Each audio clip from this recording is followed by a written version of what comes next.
Hello, everyone, and welcome back to the Big Money Stylist Podcast. We're at what, episode 7? Number 7. Episode 7. Episode's number 7. It's flown by. I missed you guys last week. I know, we missed having you here too, and then Danielle left, and it was just me and Garrett here alone. And now we're missing Danielle. Let's go to Danielle's shot if you're watching this on video. There she would be, but she's actually not there. She had a very important meeting today. Would anyone like to throw her under the bus about this important meeting that had her late for the Big Money Stylist Podcast? I would never. That's Nope. girl code. You will not do this? Nope. I will violate this. I'm going to come to myself. I will violate this. Danielle was getting her eyelashes did. And, eyelashes are kind of like hair extensions. You know, you've got to get them done. We're heading to Maui next week, and so she needed the eyelashes. I'm not going to lie. I'm a big fan of the eyelashes. Do you girls do the eyelashes? No. I've done them, but no, I do mascara currently. You do mascara, but you don't do the long extension eyelashes. I've tried them. You've tried them? You like them or no? Yeah. You do? Ani, have you ever done the eyelashes? I'm too lazy to put makeup on most days, so no. So well, you don't? that's the purpose of them. No, because then I have to take care of them, then I have to go get them redone. I'll get my hair done 500 times, not do my eyelashes too. Not a fan of the eyelashes. Have you ever, Ani, have you ever grown out your armpit hairs and then braided them? It's fucking disgusting, and no one will ever convince me that's not gross. All right. Well, we're going to quit this screw-off shenanigans going on here with a minute of wasted time in your life that you will never get back again. We've literally stolen parts of your life. Let's try to add some value today. Again, my name's Garrett J. I am the co-host here. I'm more like the larger, more fit version of Ryan Seacrest here on the show. My job is to make sure that these women share with you every single week powerful tips and tricks as an artist and a stylist around the ideas of power, the ideas of production, the ideas of profitability, and ultimate protection when it comes to building a hair business. But if you're new here to the show, I need you to understand why we're here. So we're going to come to our beautiful artists here. We're going to come to Coach Ani and Coach Val. We're going to start with Coach Ani. Coach Ani, give it to us. What is the dilemma that stylists find themselves in today's society? It's why BMS even exists. Big Money Stylists exists because this problem exists for clients. What are you seeing here, this client issue, and the client being the stylist? Oh, artists, we are not taught at all how to market ourselves. There's literally zero training inside marketing and business when you go to hair school. So they give you a skill and they teach you how to do it and then throw you off into the world, and you wonder why in a couple of years you're like, well, turns out I fucking hate doing this now, and you can't figure it out, and then you just quit. And then you quit. All right, Coach Val, add to this. What else would you see here? We've gone as far as to say that we are liberating stylists from slavery and bondage. Yeah. This is quite intense. What do you think on this? Yeah, we give you your life back. So like Ani said, we have zero training on it. So you think like, well, I know how to do hair and I took all these extra classes and I'm amazing at it. So now my books are going to be full and I'm going to make all this money. And that's not the case at all. But if you do get lucky enough to have your books full, you're miserable because you are at the expense of your client's schedule and their demands and not yours. And you just have lost the love for the art. The love of the art. Now, this focus of returning you as an artist back to the game of loving the art is why Big Money Stylist exists. It's helping you liberate yourself from this place of bondage. And the bondage that we're discussing is a bondage that sounds interesting. It sounds, at times, sometimes a little bit over-exaggerated. People are like, come on, dude, Garrett, you're pushing the envelope on this whole idea of setting artists free. But this is actually what happens. Last week, we just had a training. We had a training last week. It was fantastic. It was multiple days. We had 4 days of this. And I'm going to come to both of you for a little return and report on BMS 10 and BMS 11, which were 50 artists who graduated here. They came to Laguna Beach, California. If you're unaware of what our programs are all about, there is a very intense 2-day program with a 30-day build-up virtual experience that you can learn more about by going to bigmoneystylist.com. Watching the short movie there and getting some stories shared with you about some of the artists who have taken themselves from the bondage place into the place of power as businessmen and businesswomen. So let's go. We'll start with let's start with the first one, Coach Val. I'm going to have you talk about BMS 10, the first 2 days. Okay. Give us some feedback on what you saw here. These were some of our mastermind attendees who were also coming back, coming to their first 2-day event. What did you notice happen here this last week, and what stuck out to you the most?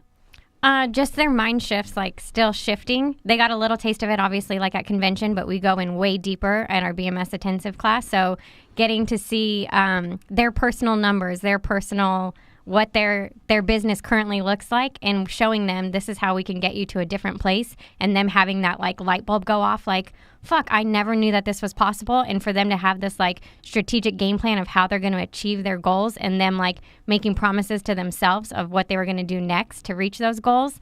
And everyone just leaving like fired up, even more so than they came, was amazing. They thought they were fired up at convention, but now that it was so detailed into their own personal business, they were just like lit. And I was like, this is why we do this shit.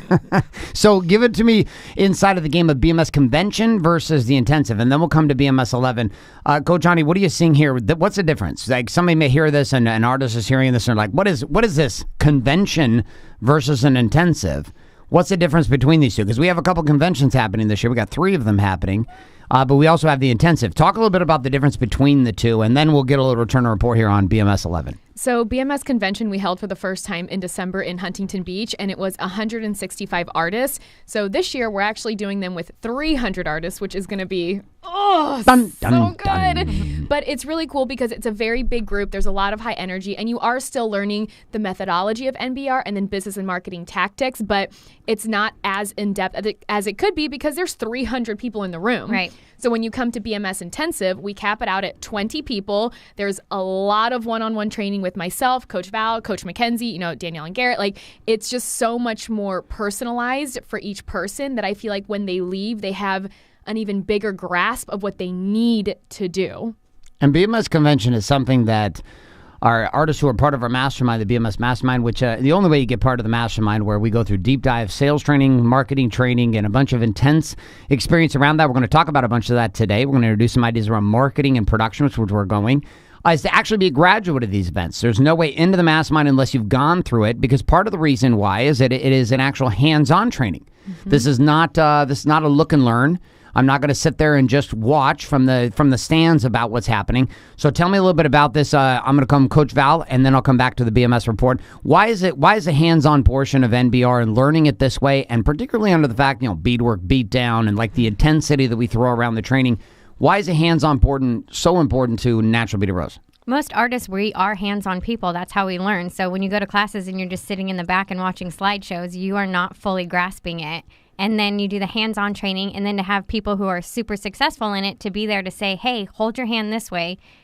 Just do these fine little tweaks to critique the work to make it better so that your client's having a better experience.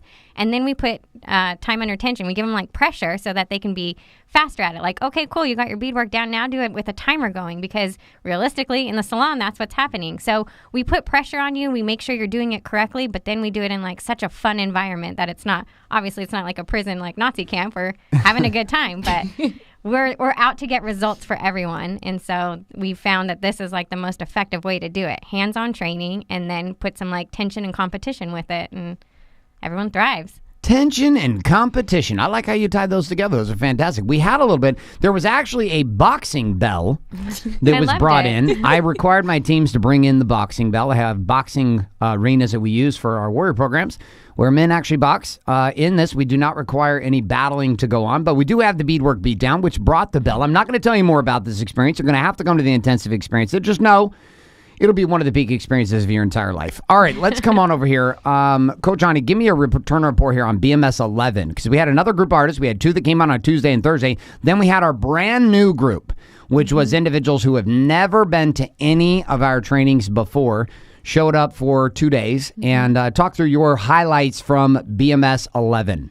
I think the really great thing is, because we get the question a lot of, well, what is BMS? Like, what do we do? And I always say, well, you learn the methodology of NBR and then business and marketing tactics, but it's hard to explain what BMS really is, because it's more than, it's not just, you're not sitting down doing some fucking highlights like every other class.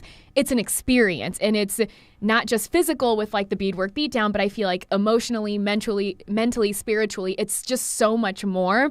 So I know that the students beforehand, what they expected was just a normal class. You're going to do some hair stuff, write down a few numbers. Ani might yell. Garrett might be a dick. Like, who knows what's going to happen? And then when it came down to it, because I talked to a lot of them afterwards at the cocktail party, and I said, what'd you think? And they're like, this is nothing like what I ever expected. And they said, this is what I never knew I was missing in all of my trainings. I didn't know this is what I needed and what I wanted until I got it. And then I got called a bitch a couple times, very lovingly afterwards, but I was like, I'm tough because I love you guys. It's fine. Yeah. So our training environment is different. Like, it's a very different training environment. What people don't understand is that we have blended the technology of business training married that up to experiential training, and married that up to Natural Beta Bros, and married that up to the entire methodology of destroying the way that artists actually see themselves in the marketplace, and replacing that with a whole new empowering place of not only seeing themselves as relevant and not a hobbyist, but seeing themselves as actually relevant, and not just relevant, but significant in the lives of their clients. So let's start here with this conversation, because today's topic is production. We're going to go down this path. We're going to specifically talk about marketing. I'm going to introduce some ideas. We're going to talk about some things called strategic seduction. We're going to introduce some ideas. If you're listening to this podcast for the first time, again, take some notes on this. You're going to want to listen to this like 52 times. We're going to give you results today. Go apply these results. When you get those results, and it does work, just know that you got results by eating the piece of pepperoni that fell off the pizza onto the floor, and you ate it and it tasted good, and you were like, shit, I just ate the pepperoni off the floor. My invitation for you is to come into the store, come into the game, come into the restaurant, and sit down. And so as we drop some really intense training for you today here on this show, as you listen to it, and it works, not if, and it works, and when it works, my invitation for you is to head to bigmoneystylist.com, apply to be part of our classes. We have a few seats available still for 2018, heading into the summer before we run into our convention circuit series. Would love to have you part of that group and part of that experience. So let's come back here then to this idea of production, but we're going to spin the topic a little bit. And which one of you two would like to start? Do I have a volunteer in the audience? All right. We're going to come to the woman in black sitting in the middle, right next to where Danielle is supposed to be. We needed Lexi's doll head. We could have just put her right there in the display. Okay, so talk to me. When I say an artist changes her or his, we have like 5 or 6 guys who have come through the program, mostly women, but when they change the perspective of significance of themselves, why is this such a crucial move from seeing themselves as a hobbyist and disposable to shifting to see themselves as the prize and as significant? What are your thoughts on this topic?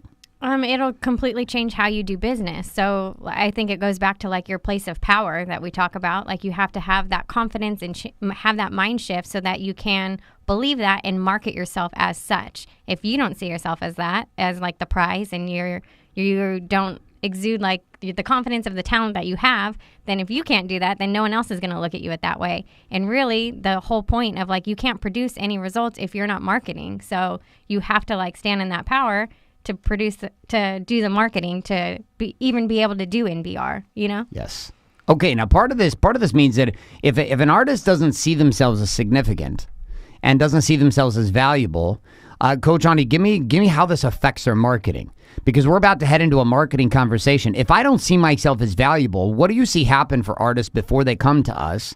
I mean, we obviously slap the shit out of them. We really change this, and you're part of the slapping the shit out of them posse with me at BMS. Talk to me about what happens in marketing when a woman does not believe in herself as an artist. I mean, that comes across in your marketing as well, because if what you're selling, so we're selling NBR and that's what it is. If you don't believe in it or you don't believe in yourself, that's what people get from all your marketing. And at that point, they don't want to come and sit in your chair because they really they don't trust what you're saying. You don't believe in yourself, so they don't believe in you. They don't trust you, and they're going to find someone that exudes more confidence, and they feel like, yeah, I can come sit in Val's chair, pay her $1,500, and I know she's going to take care of me. Now, if Val wasn't doing any sort of marketing, or she was weirdly uncomfortable and just awkward in front of all everything she did, then it just wouldn't, she's going to come across weird. I'm not going to bond with her. I'm not going to connect with her in any way. And that's not going to lead me to sit inside her chair. Val, when you first were exposed to Danielle and to NBR, your exposure, I believe your exposure was on Instagram, correct? Or were you seeing her on the blog before that? Nope, just Instagram. Just Instagram. Okay, so when you went to Instagram, talk through your first experience of seeing the work of Danielle and then seeing the brand of Danielle on Instagram just through pictures. What was going on through your mind? This is before you come to the team, before you took over, before you became the owner of the salon with us, before all of this shit blew up for you. Go back to the day back a a few years ago. What was your perception? I liked her immediately because I had heard first about NBR, and then I had to go to Danielle to learn it. So I went and I checked out her Instagram page, and I was confused, which I liked because I'm a spaz. So I was like, does she do hair? She lives at the beach. Wait, is she a fashion blogger? I was just confused, but everything that I saw that she was promoting and marketing, I liked. I liked that white salon she was posting pictures of.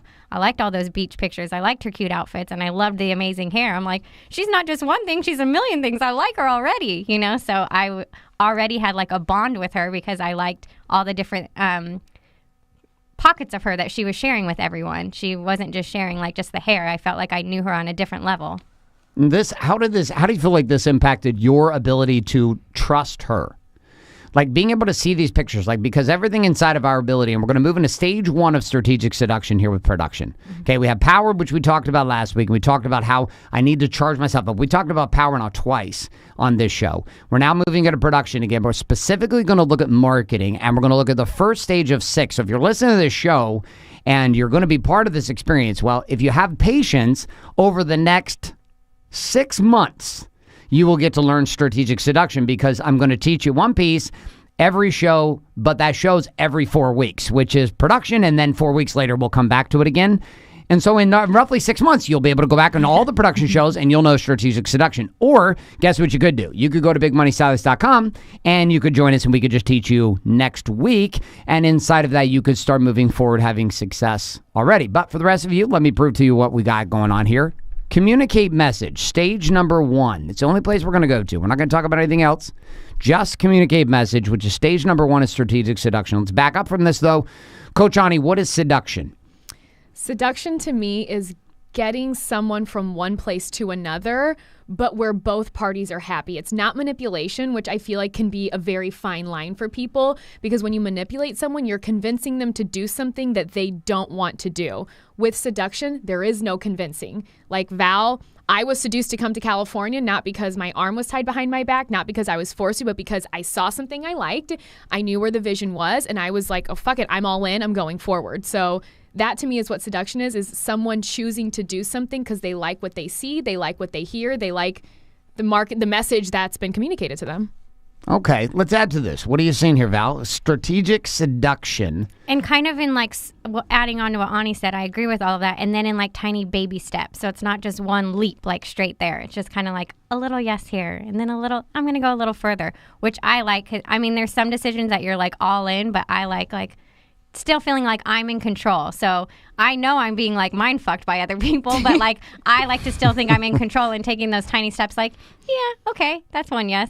Yeah, okay, I'm a little closer to that before you're saying that final huge yes at the end. So I think it's everything Ani was saying married up with tiny little baby steps to kind of get there. Perfect Where example. you feel like you're in control. Oh, yeah. Perfect. When you're not. You're not. You are. You're being seduced. But you like what you see. Exactly. Just right before I moved here, Garrett and I, we went to the clubhouse by his house, which is beautiful, and there's tons of windows and the ocean.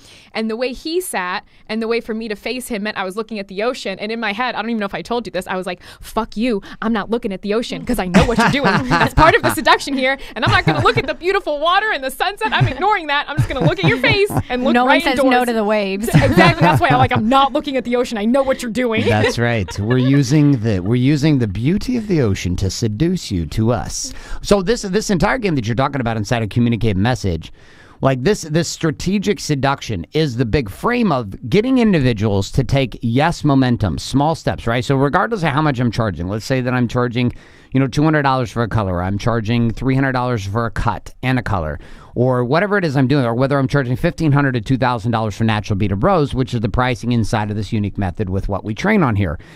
Regardless of what it is, the buying cycle inside of a person's purchasing decisions comes down to a series of very small yeses. Now, I'm going to emphasize this, and we're going to come and we're going to actually talk about Val and Ryan's dating life before they got married. So, Ryan is your husband. Talk to me about the first time you met Ryan. You were young. I was. You were how old? I was 15. 15 years old. And Yeah. Ryan's how much older than you? 3 years. 3 years older. So Ryan's 18, you're 15. It is go time. He's like, oh, this is my girl. You guys meet for the first time. How long until you were married? Oh, I don't know, 10 years maybe. 10 years, right? Long Was time. was there a dating on and off game that happened over Yeah. 10 years? Okay, so there's dating happening, there's off dating happening, there's breaking ups happening, there's things going down. Okay, good. So over 10 years, you made a decision, and the decision was what? All right, I'll stay with you.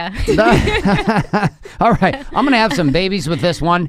This one's a keeper. I'm all in. Okay, Yeah. cool. Now, the decision, if Ryan had come to you, let's imagine you weren't 15 and he was 18, which would be highly illegal. And let's imagine that he's like, you're 18 and he's 20, what? That would put 3 years, so he's 21 years old.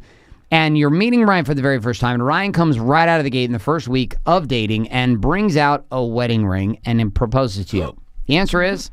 Hell fucking no. Now, we know that Coach Ani is really all about, like, very quick engagements. Like, just everybody asks her to marry her 24/7. Like, first date, here we go. It's been once, and it took 6 years. I don't know what he's talking about. 5 years. Okay, so let's come to relationship 2. Now, you had an engagement, it was broken off, but your relationship as you were dating, how long did it take before you were engaged? Shit, it took us, we were friends for 4 years before we even went on a date. So we were together and friends for about 9 years total. Okay, and so we had like the same kind of thing going on here. There was like a decade of work that's happening to elicit a commitment, right? There was a decade of it. Now, Danielle and I dated for 2 years. We broke up 9 times. Every time we broke up, Danielle went and hooked up with somebody else. And I would be like, I'm not hooking up with anyone else, we're just done, etc. And then I would find out she was hooking up with someone else. And I was like, are you shitting me? You literally did what?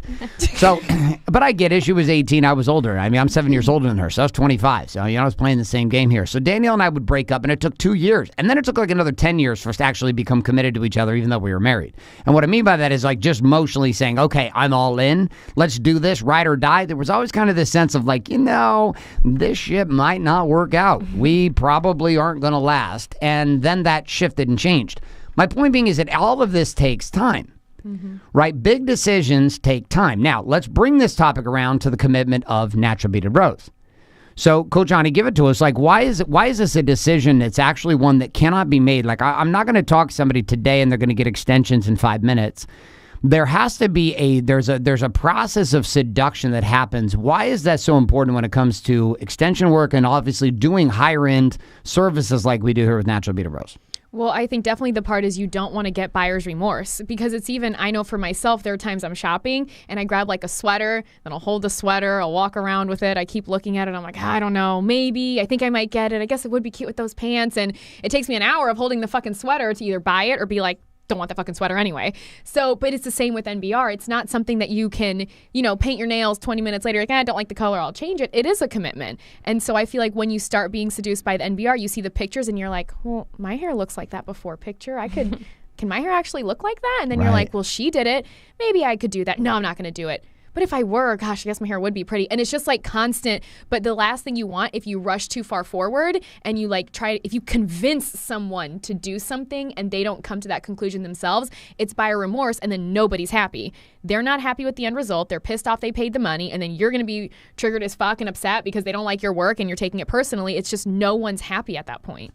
So the seduction game is crucial, and it takes time to be able to make decisions, because it's easier to take, if I have one big decision and I break it down into a series. In this case with you and Ryan, you're dating for 10 years and then you get married, right? It's like there was a series of decisions that had to be made. It was like, I'm out. All right, okay, I'm back in. All right, we went through this thing, now we're still back in. All right, went through this thing, all right, I'm out. Okay, wait a second, we went through this other thing, now I'm back in. There was a series of decisions that built a foundation of commitment and trust based upon a decade of growth. Right? These same things are happening, and we see this happen inside of Insta stalking and blog stalking. So, Coach Val, talk to me about the stalking factor that happens inside of women's lives when it comes to hunting down artists that they want to use. Give me an idea of what this actually means to blog stalk or Insta stalk. Is that how you would call it, Insta stalking? I just call it stalking. I just call it stalking. Just stalking, right? Yeah. Fuck the pre-label on it. It's just stalking. It's okay, legit so stalking. Talk about legit stalking online. It's the beginning of your relationship. So, like, it's so funny when people come into the salon, they already feel like they know us because we have put out so much content. And then that's part of, like, the seduction process. They've gotten to know us. They've gotten to see our work over time. Like, when they first hear it, like when Ryan first was like, I want to be married. I'm like, I'm never getting married in my life, so I don't know how long this is going to work out. Cut to now, I'm married and have 2 kids. So, people do change their mind. And same thing with that. People first hear, like, they might first reach out and be like, oh, I want MBR extensions. And then you're like, oh, it's $1,500 to $2,000. And they're like, no. But they're watching you online, and then they're seeing all the results. They might relate to one client. They might relate to one of your posts. They might relate to, like, there's just so many things that's slowly, like, not convincing them, but just like, converting. Yeah, I want that. Oh, I want that a little bit more. And then it sounds like the more you're seeing it and the more you're doing something, it seems less weird and out there. Like now when you hear that price, you don't think it is so, like, it's not as drastic when you hear it. The first time you're hearing that much for NBR extensions, you're like blown away. But then once you've heard it like a couple times, you've seen it written a couple of times, you're like, oh, okay, yeah, so that's the going rate for extensions, So they're slowly like converting themselves, but because of what you're putting out. And we have an interruption on the show. We have a celebrity that's shown up in studio. We're going to come live on the camera set. And there she is. In a moment, you're going to get to hear her voice, ponytail enabled and ready to go. Your eyelashes look amazing. Oh, thank you. You're not on the microphone.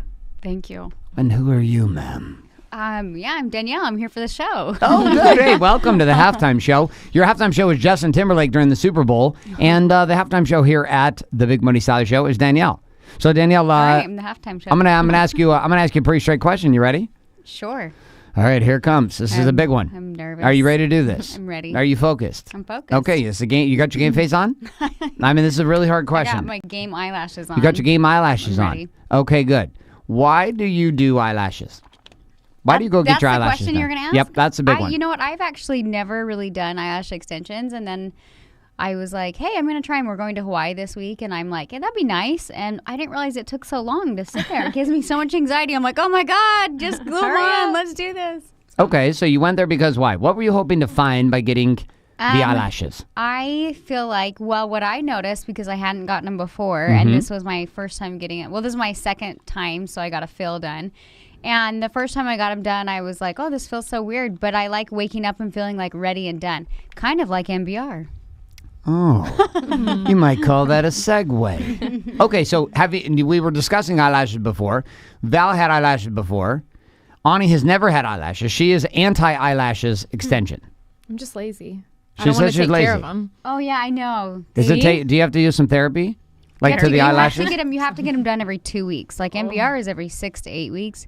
I mean, you have to sit there. There's a big commitment for this. For an hour to an hour and a half every 2 weeks and get them filled. Like, okay. I don't know if I'll maintain them for that reason, to be honest. Yeah, I can't commit But to it's that. fun. I like it. I don't know if I'll commit to that, but I like it for now. Yeah, how much do they charge for this eyelash extension? It's not bad. It's like $150 for your first set, and then like I think I paid $60 for a fill a day or something. Do you feel sexier with the eyelashes? Right now, currently, no, I don't feel that sexy because my You do hair's not in a feel that pony and I sexy. haven't even gotten ready for the day, and I feel like I've been asleep in a chair for an hour, and I'm like, hey guys. Okay, so do you feel But like the normally- long? Why would you do these eyelashes? What were you looking for? I just like to wake up and like not have to put on any mascara and be like, oh, I look great. I look cute. Oh, even you were like, what is it about you in the mornings? Why do you look different? And I was like, because Yes. I have eyelashes on. You're like, that's it. So it's kind of like waking up with like your makeup already done, ready to go, except for you didn't have to do it. So it helped. Yes. And you got some output from this, and the output that you were looking for was you were looking to feel happier. You wanted to have an ease You of know what? access. You were wanting to feel Here's the sexier. Here's the real thing, and I say Okay, this give with us a real thing. extensions too, is it's all about like feeling beautiful but saving time. So yeah, like the initial like lay there for an hour to an hour and a half every 2 weeks to get them done sucks, but then every day it saves you time. Yeah. And so even with hair extensions, like when I do my consultations with hair extensions, people are always asking me like, well, isn't it high maintenance? Isn't it so much work? And I'm like, it's like high maintenance to be low maintenance. It like you wake up, usually without extensions, when I didn't have my hair in, I'd wake up and be like, whoa, what the hell happened last night? How did I sleep like that? And layers are going every which direction.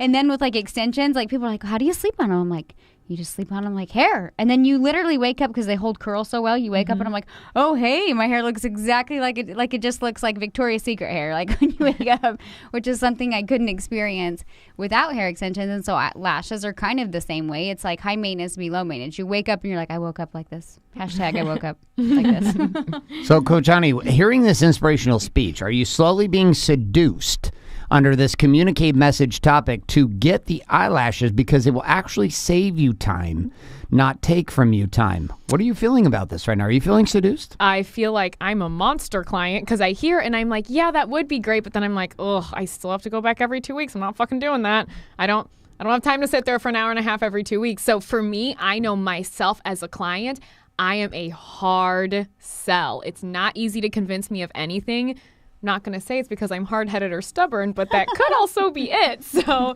I think it sounds great, but I go right back to, every 2 weeks. No, I'm out. So there was all we'd have to do is get you in the chair. That's what you probably said about hair extensions. That's why you stalked me like crazy. And then once you got in the door, you're like, I'm in, I'm all in. Could you imagine ever doing your life again without the 22s? Well, no, but that's once every 6 to 8 weeks. Could you imagine your life without MBR in general? No, right? I feel so much prettier. That's like devil talk. You guys are getting very, very, very naughty right now with this talking about no NBR. All right, so we're going to continue this conversation of strategic seduction. We're going to come back to communicate message. We're in the production topic. And I was bringing this up because to get Ani's a great example. Ani's like, no, hell no, I will not go get the eyelashes. Now our mission becomes get the eyelashes on Ani. Danielle says, hell no, I will never get a tattoo. She says this. Now, Coach Val, you were trying to seduce a tattoo last week, yes? Yes. Okay. And Danielle said what? She was ready. She had FOMO and she didn't want to get left out and she wanted to get one too. She was ready to do this and I saw it in her eyes. She was driving away. She denies this to this day. That she was actually in the flow to get the tattoo. But by the time the moment came to make the commitment, she was not fully what? Committed. She was not committed, needed some more seduction. Although I can tell you that Danielle did say something to me that she's never said before. She said, when I get... Now, she may have still been a little intoxicated, but she said, when I get a tattoo, or if I get a tattoo like this, I'm going to do it in Bordeaux with Lil B, and it's going to be an experience. It's going to happen. For what sure. you just said. Did you hear this? Yeah. Did you hear this? This shit is happening. I think that's what happened is as we were driving to this tattoo artist that Stacy had Googled the night before. Not even the night before. A couple hours before. Amongst a few drinks, I was like, Danielle, sober Danielle, wake up. I was like, oh, yeah, that's a bad idea. Oh, thank you, higher self, for coming in and letting me know no. I would like to say, if the drive was shorter, I think we would have had a higher conversion rate.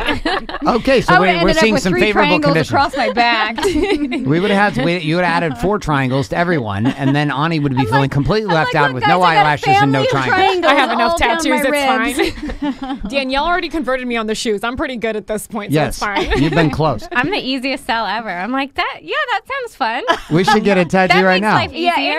Anything you are an easy sell. People will be like, you should try this, and be like, it's like you don't even logically think about it. You're like, okay. No, she logically thinks about it. She just doesn't logically stress about it. Oh, there you go. She's like, yeah, what's the worst thing that happens? I got triangles on the inside of my arm. Who gives a shit? Let's move on. So I get it. I'm the same way. It's how I ended up with the tribal Boy Scout tattoo on my right arm. My left arm is Arp. My right arm is like, not so bueno. All right. So Danielle, my point being on this is that I was watching the seduction of Danielle happen, like real time, and there was this moment of panic as she looked over her shoulder as Val was not taking no for an answer and was dragging her away. She's really dragging me. And I was sitting there, and Danielle had this look like, I'm submitting. Help me. Help me, Garrett. Help me not be pulled into the vortex. So I'm driving in the car following these girls to the tattoo parlor, and I'm thinking to myself, holy shit, my wife's about to get a tattoo tonight. I was like, this is going to be interesting because if she gets a tattoo tonight, which I'd be excited about if she did. If she didn't, okay. But if she did get a tattoo tonight, I was like, she's going to wake up tomorrow. I'm excited to see her talk about this tomorrow. I was like, I'm not only excited for tonight, I'm more excited for sober Danielle tomorrow to talk about the tattoo that she got. So this whole thing, whether we're talking about tattoos or whether we're talking about eyelashes, everything that you currently do inside of your world that is a luxury to you right now, at one point was not a possibility or an unreality. Right. And the crazy part about luxury items is that luxury items that are a luxury desire quickly become a necessity.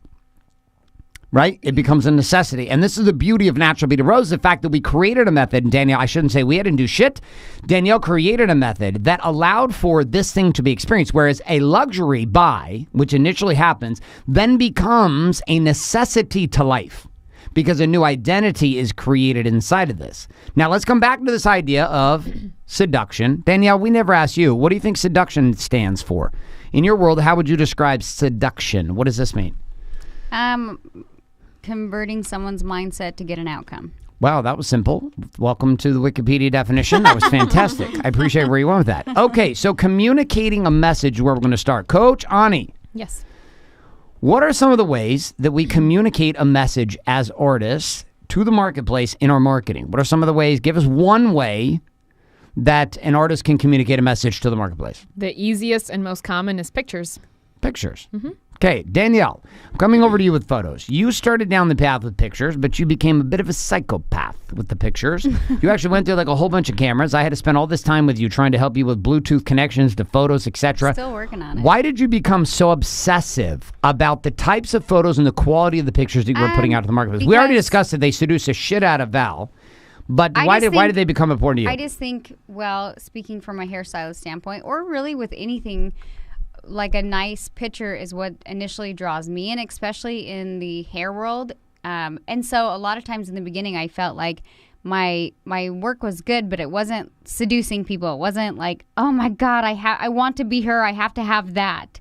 And that's the emotion you want to capture kind of when you're taking a photo is like, oh, I can't take it anymore. What was not my reality. I will make my reality. I will do what I need to do to get that. And even like hairstylists, there's photos we take, or if you're on Instagram or whatever, and there's photos you take that really like call to people, and those are the ones you're like, oh, she's the best. You know what I mean? Totally. And it's like maybe you're not going to have every single photo like that, but you're going to have a few that's what's going to convert people's mindset, is because the emotion behind the photo. And so forever, I just was like, I got that early on because when I would go to create new content for my blog and things like that, I was like, what draws me in?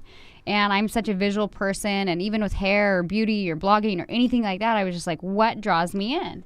And so I just started paying attention to that, and that's when I kind of tried to jump into photos. I was like, oh my God, like you can't just be a good hairstylist. You have to be a good marketer. You have to be good at taking photos. Like you have to be overall all around good. I know a lot of hairstylists that their work seems really good, and I look at their photos, I'm like, this is shit. Yeah. Dude, I saw this client in person, and that's what you put out to the marketplace. I'm like, oh, I wouldn't be interested in that. And so for me, I was just like, oh, I've got to figure out a way to take better photos. And I used to forever think it was the camera, and then I realized it was me.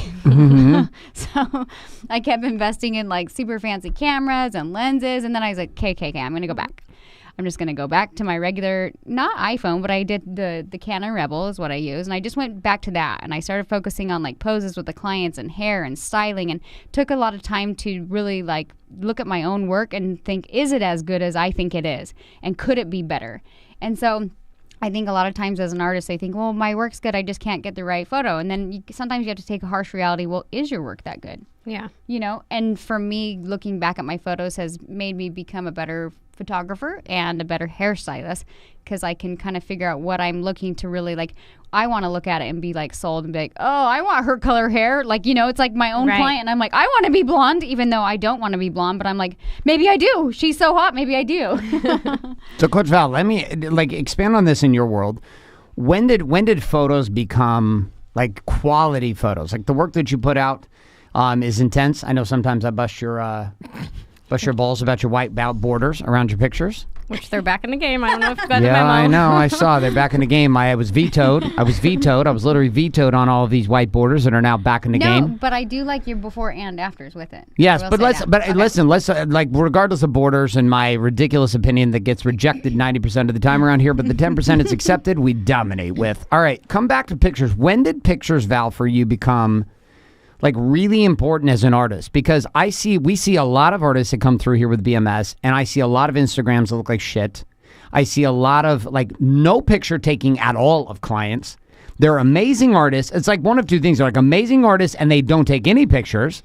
So no one ever knows what's going on. And then you see people who like literally throw shit up online. Like the pictures are complete nonsense, but their work is really good.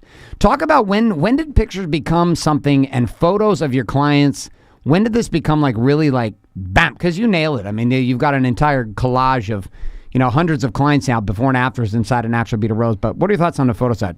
It took me a good year before I went into it, but for me, I wanted to be better at natural beaded row. So I was working really hard to get like better at the technique before I felt even comfortable taking a picture to showcase my work. And then I obviously, like, I'm with Danielle, so I would watch everything that she did, and I would try and like mimic it first with my phone and the ring light and all of that. And then I was like, all right, I think I'm at that point. Like, I'm going to do it. I'm going to take the plunge. And I got the camera, and then I just started working. And then I'm like, okay, me, awkward, trying to guide a client who feels awkward in front of the camera. It was a fucking disaster. I'm like, my pictures are shit because I'm sitting there silently and waiting for them to be a fucking model and do a photo shoot. And I'm like, oh, this is not good. So you should leave now. We're done. And the best is when you go to take a photo and they're like turning their heads so far to the right that you're like, don't worry, I cannot see your face. Now I can barely see your hair, but thank you. So it took a year before I even started, and then I had to be like, okay, I got to figure out how to give them some like positive reinforcement to guide them. And then like Danielle said, it made me like look at my work, and I'd always like at the end of the day, I always go back in my camera and I analyze everything, like, oh, I should have done a brighter piece here, or this could have had more of a backdrop right here. It makes me like analyze my work, and then I put notes to what I want to do to that client the next time. And then that's a great idea. I love that. And then I do it like with each person, even if it's not something I'm wanting to post, I still take pictures of them just so I'm getting used to guiding the client on how I want them to pose, and then me getting better at like knowing the lighting, the angles of the client, all of that. So I'm like full on like dedicated now, but it took a year before I even like started, and then probably another good like 4 to 5 months before I even saw like I could kind of get the hang of it. I'm a slow learner. So, Ani, give me in your perspective as a trainer, like talk about why is the comfort level as an artist, right? Like, so we train on this constantly inside of BMS, which is really helping an artist start to see themselves from a place of power.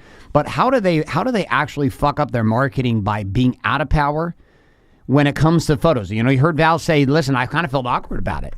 Like Danielle felt awkward about it in the beginning. It's all the photo shoots. I mean, Danielle, how many photo shoots have you had of yourself? Like 200 maybe? I don't know. For the Probably. blog, I try to shoot like twice a month.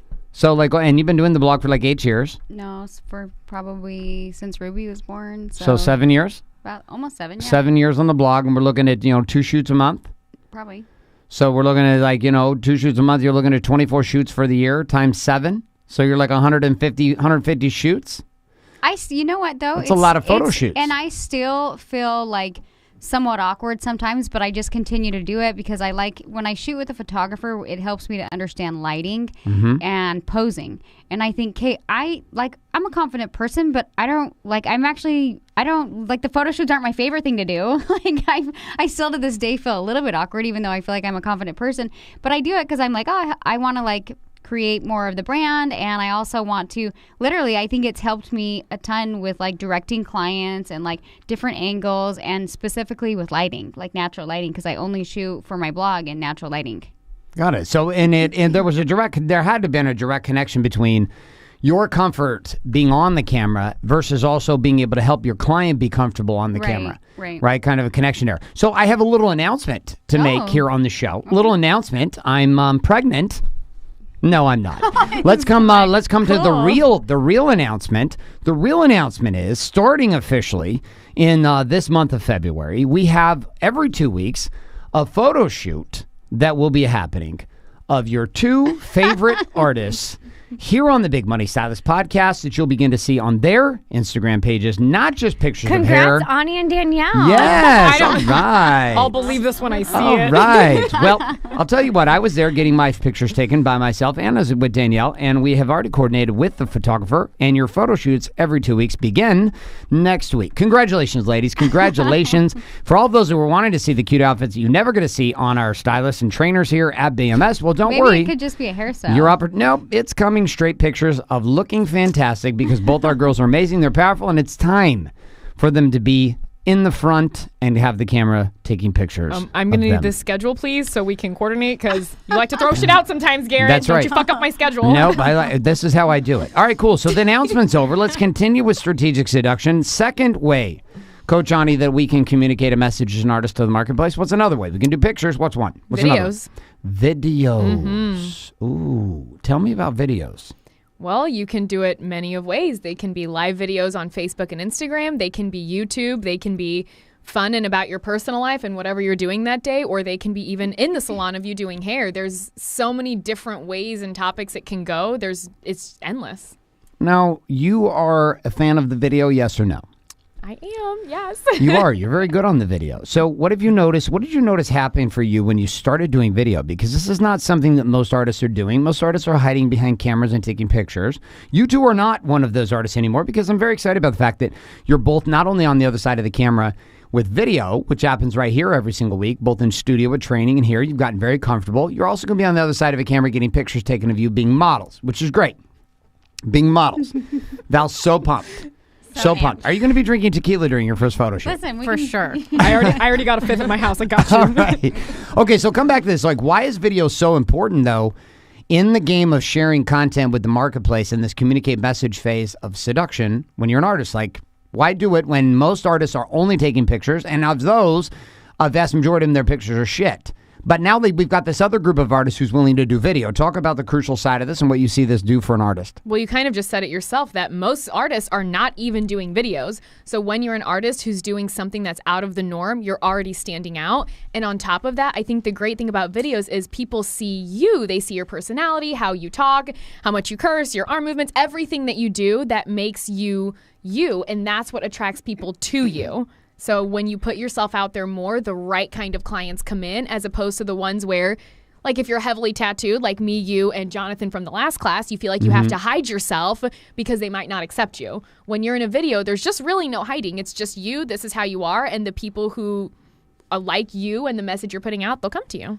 Now, Coach Val, were you converted by the video with Danielle, yes or no? No. You did not see the videos of her? Nope. Okay, so you were purely converted by the pictures Yep. and converted by the pictures. And the pictures. Okay, which is great. Okay. I'm an easy sell. It took me like You're- 3 weeks before I was working here full time, guys. You're like, in 3 like, weeks. done. That is the power of photography and Danielle's ability to take pictures. In literally 3 weeks, Val shut her entire book of business down at Salon OC, moved to DKW Styling, moved her family, and completely uprooted her entire life, and now dominates 2 years later. Well done on your photo skills. Danielle, you actually didn't start in pictures. No, like I said, You started in video. I wish I had some. I went on my Instagram and deleted them, but they were from like ever ago, and You didn't keep them on the Instagram. You know what? This was like when I first started my brand. I had a couple pictures on there on my DKW You were Styling embarrassed. Instagram. Were you No, embarrassed? I forgot they were on there, and I deleted them a while ago. But I went back and I was like, oh my god, I posted this, and I thought I was like looking at the time I had seen Ramirez trans work all over Pinterest, and I was like. My work looks just like that. So I look back at my Instagram and I'm like, dear Lord, that's embarrassing that I put that shit up there, and I deleted it. But I wish I kind of could have saved it. I wish you would have kept But it. I know, but so anyways, I should have kept it. But anyway, when I first started my brand, and I see a lot of students do this, and they're like, I just can't get the lighting right, or I just can't do this, and I'm like, hey, listen, your skills might need a lot of work with both behind the chair and also in the photography, and that's great. But one thing you can do right now is you can put yourself out there, and people will come to you based on that. You can get on there and just be you and talk about shampoo and talk about hair and talk about your love of the You're art. talking about video. Yes. Okay, keep going. And Tell you- them you about your can- first video. So you can get on video and you can just share who you are, and you'll get clients right out of the Right. gate. It's crazy. Like, I don't even think I had any. I just put up like a basic website. I just talked about hair, and back then there wasn't I think Instagram was just barely getting going. So a lot of Instagram artists. didn't exist. It did, but not a lot of people were using it. Like Instagram didn't exist back 7 years ago. it did. It started 7 years ago. Instagram Yes, was it around did. 7 years yes, ago. I remember. Girls, will you right- validate for this? Is this true? I'm telling you I right didn't now. have Instagram till I started working here. Literally, I'm like Googling this shit okay, right now. Go for Continue it. to 'Cause go, I'm Googling The this. I second swear to week God, it it came didn't out, exist. I had a friend who always knows everything about everything, and she's like, "You need to get on Instagram." I'm like, "Well, it's just Facebook." Like, no, what is this? And I'm like, "But I don't even like Facebook, so what's Instagram?" She's like, "It's just pictures." I'm like, "Sold." I don't like Facebook or talking to people, so I'm gonna go with Instagram. We're So, looking this up. Are you ready? Yeah, go for it. October 6th, 2010. 7 years ago. 7 years ago. So we're kind of right on the fringe. I mean, Okay. depending on the date you were debating this in 2010. The reason why I was saying is I didn't even know it existed because it makes it Right. Instagram But- makes it so easy but to all- look like a pro. But all I want to say is, like, in the beginning, I see a lot of students get all like panicky about the photos, and I'm like, okay, I don't know how good your skills are, but I'm guessing because maybe MBR is a new system, or I'm guessing because you're new to the hair game, or I'm guessing because maybe the experience isn't there, or this is hard to hear, but maybe you're not quite as good as you think you are. Because I literally thought I was super good. I was like, I'm really good, and I look back at these photos, I'm like, oh my God, like apparently no, that's not gonna work out. So I'm just saying, but like in the beginning, I put myself out on video and immediately got clients to come to me like right away. Big so time. I think that if you're new and you feel like you're still working on your hair skills, don't stop doing that, and don't learn photography, and don't let your art get better. But at the same time, don't be afraid to communicate a message and get on video and share yourself, because you will be surprised. You don't have to be a celebrity in LA to get people to sit in your chair. You just have to be willing to put yourself out there and communicate a message and get them in there. So you ready for a little quiz, ladies? Yeah. Sure. There's another tool here. We use, so when Danielle first started, it was YouTube, right? There was a lot more work to do this. Like you had to there were no cell phones streaming video. There was no, you couldn't even shoot. The video quality from a camera on a cell phone back in 2009 and 10 was shit. Like it was like granulated. It looked bad. So the only way to do a video was to do high-end video with cameras, and then you had to go through his post-edit, and then it was uploading stuff to YouTube. And YouTube was starting to become like Blair Witch Project style, like back a few years before that. You guys ever watch this movie, Blair Witch Project? Like point of view, like with the camera and stuff. It was all like weird. Now that's like everything. So here's a question. There was a technology that launched, and I'm going to ask you guys, we're going to quiz you. Live streaming from your cell phone. Now, live streaming had been around with a company called Livestream for a number of years, long before this, they were streaming video. Internet speeds were not powerful enough, and handheld devices were not powerful enough. The technology wasn't there to actually allow for live streaming. But there was a company that came out with live streaming, many of them, but Facebook Live took over. Now, Facebook Live came out at what time? This is the quiz question. When None of us do Facebook. You do Facebook. I do Facebook. I do Facebook. I don't do it very actively. You're racist. You don't even like Facebook? We're We're having trouble with the social login. racist. Having a problem with the login. You and Val. Okay. So live streaming technology was perfected by Facebook on the mobile device. You had groups like Snapchat, etc. came out, but nobody had gone live streaming. We had Periscope that came out with Twitter, and they launched, but Facebook was the one that took over the game with live streaming. So when did Facebook live stream begin? What year? I mean, Anyone know? I'm Take going a to go guess. 4 years ago. 4 years ago, which would have been what year? 2014? What is it? Yeah, 2014. 2014, okay. Val, I'll say 2015. shit, that's what I was going to say. okay. Is that what you're saying? Is that Yeah. your final answer? Yeah. Okay, so 2015 August is when Facebook began to test it. And April 2016, everyone had access to live stream. In November of 2016, I went back on social media yeah, because that's of right, I live remember. streaming. Me and Danielle were in Boise, Idaho at ClickFunnels conference, or a mastermind with my buddy Russell Brunson, who wrote the book .com Secrets and Expert Secrets and created the software tool ClickFunnels. And remember, I went on live stream. I went back on Facebook. I'd been off. That got you back on Facebook. That got me back on Facebook. The live stream actually got me back into social media I because can't I was believe you were off it for a year. I was off it for over a year. Literally didn't post one fucking thing on social media. Nothing. I didn't even check it. Like I was completely off. And that was when we built our empires Yeah. inside of my other businesses because I was so focused. Now, live streaming video. Why is this a big deal? Val, let's go to this. Live streaming video. I know you're not a fan. Yeah, You're not a fan of the live streaming. I'm not gonna lie. Not going to lie. I'm not going to have you lie. So, why live streaming, though? Why do you think it's a big deal? And then we're going to come to the coach to your left who has no problem with live streaming. But live stream video, why is this a game that we are encouraging? And you're doing it now, but we require it of Right. all of our artists inside the Big Money Styles program. Because there's no hiding. It's the real you. And then that's what's really going to bring the quality client to you, the one you're supposed to have, the one that relates with you. Because when you're doing it live stream, there's no editing, there's no filtering, there's nothing. It's just you, raw, and then that gets you actually the best client for you. Okay. Now, I know that the time has come to an end because I've got Coach Ani, who literally is about to have a heart attack and an aneurysm because we have a training that starts in 5 minutes with all of our students inside the Big Money Styles Mastermind. So we're going to excuse those two. Coach Val, Coach Ani, get out of studio. And for those, while they're moving around, you can tell that I'm the only one that's consistent here. I'm here from the beginning to the end with you. Danielle's late. The other two leave early. But don't worry, I'm here for you. I'm here for you the entire time. Sometimes they don't even show up. That was Coach Ani Coach Val last week. So they're running up to our Big Money Stylist live stream training. They actually do live stream video with us. Danielle and I will be back up there in a couple hours to be able to do a segment inside of that training with them. If you haven't learned anything or if you haven't stepped into the game of Big Money Stylist and you'd like to really take the knowledge you're gaining here on the podcast to a whole nother level and be able to implement it in a practical way, I'd encourage you to head over to bigmoneystylist.com. Put your email address in, click submit, and then you're going to watch a short movie. It's about 15 to 20 minutes long. At the end of that movie, if it makes sense, we'd love to take your application on as a serious contender inside of our game. We don't accept everybody, but if you're a person who's fighting for greatness inside of your world as an artist and you're wanting to learn the method of natural beta bros and combine that with the business strategies we teach here on Big Money Stylist, well, you know what to do. Complete that application. One of our team, Coach Ani or Coach Val, will reach out and have a conversation with you and see if it's a fit. Now, we're going to keep coming down this room. You went to Danielle. It's just you and me, babe. Okay. You and me. Let's close it down. One-on-one. We got about 6 minutes before we're going to close this down. Okay. 6-7 minutes. Okay. So we have video. How did video change you as an artist? Right? Because you went on video. I remember the first videos you did Michelle Money's hair, who was on The Bachelor, and I required us to do some video. I brought my camera out. We videoed it. That video went big. You started getting really big on YouTube with hair extensions. You actually took over a lot of the game there. I am not...